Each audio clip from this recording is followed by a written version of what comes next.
nange omusajja ono Muhammad Kakiika musomesa naye ng'ekimwererejja bwe kityo kwe kugezaako okulaga abantu ba Katonda nti bannange twerwaneko bwe tuti wadde embeera y'ensi nga mbi nnyo.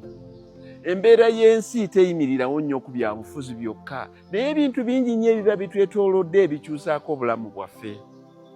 Kati bannange nze nsiibye mbakuutira nti bannange eriyo ekintu Katonda kye yatukolera, buli nsi Katonda yakiwa ekyayo, okuggyako nga tukozesezza ekyo Katonda kye yatuwa lwe tujja okwejja mu bwavu. Tunuulire ensi yattu eno bannange. Nze efaamu y'ente eno nagiteekawo kati gino giri emyaka 2 n'emyezi 4 naye tunuulire ekiriwo. Naye mmaze mu bulimi emyaka 15 naye mmaze mu busomesa emyaka 34. Ebyo si byakulabirako birungi ebimala okutegeeza abantu baffe.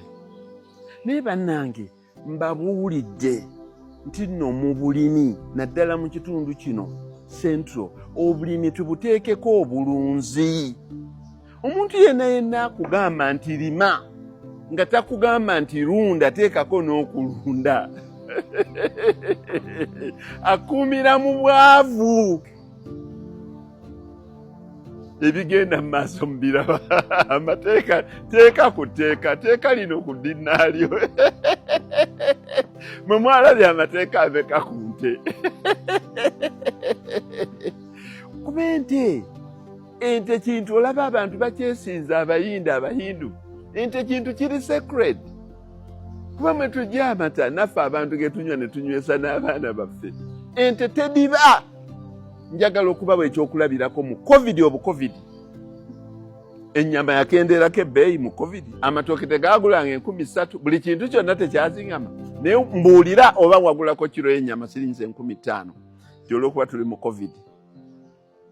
Ente kye kintu ekiriko ebintu ebikivaako nga bingi.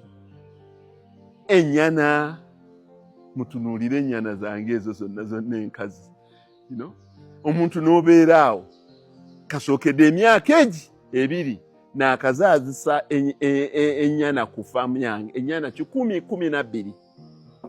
N'olaba obulume nembukuza nembutuusa we mbutuusizza ne ndaba nti buno omusaayi mulungi sijja kubugyamu, obutali musaayi mulungi nnyo bwe obwajjira mu bamaama baabo nembutunda.